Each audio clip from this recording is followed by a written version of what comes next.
Hey there guys, we're taking a look at Black Ops 2 Zombies running on the AMD Ryzen 5 5500U. Now this is currently running at 1080p with the maximum graphics settings you can set the game to. The only thing that was left off was anti-aliasing. Now the performance like this is actually really fantastic. I mean, the 1% lows are kind of low in the fact that they're in the 30 range. The averages are pretty great, and those 1% lows aren't really going to matter too much because if you look at those frame times, they are very consistent. The more consistent your frame times are, the flatter that line is, the smoother the gaming experience is. If you compare this to the 1135 G7, this is so much smoother. Those frame times are just completely flat for the most part. You'll have these small little bumps here and there, but they're so smooth. They just come in and go down. There's no real major issues. There's no random spikes. There's no consistent spikes. It's just one of those things where it's just a much smoother experience. That being said, those 1% lows are low enough that you will kind of notice that it's not going to be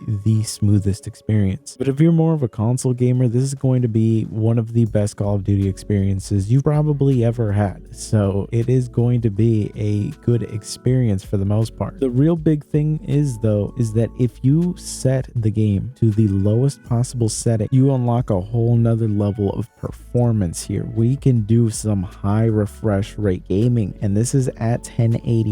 I had this hooked up to an external 1080p 144 Hz monitor, and the experience was amazing. And this is running on the APU of a laptop I got for $340. The level of gaming performance in here is insane. Like, I paid $250 for an Xbox 360, and I played this game at the time I think Call of Duty was rendering on that system at maybe 540p, but I think it would go down lower than that. But that was what I was playing the game at, and it was, to be fair, a pretty consistent 60, but this is leagues better than it, and it still looks visually better. So it's kind of just crazy to think that for $340 I get a whole computer out of this, and I get essentially an improved console experience. It's pretty impressive. Obviously, if you're going to be playing on the screen of this laptop, I would recommend just setting the graphics settings to the highest and just play like that, because the built-in screen on here is only 60 hertz anyway. But if you have an external monitor that is 144 hertz, you have like an external gaming monitor, you can actually get really good performance on here. You can play at a high refresh rate experience, and that's kind of crazy to think about, because you can have this laptop and then you can just have a monitor that is meant for gaming that you just have at home, and you just use the laptop as your day-to-day device. Then you come home, hook it up, have some high refresh rate gaming. It's honestly a fantastic setup. But anyways, I hope you found this video useful. If you did, be sure to subscribe, and of course check out the affiliate links down below to help support the channel. I will see you guys next time.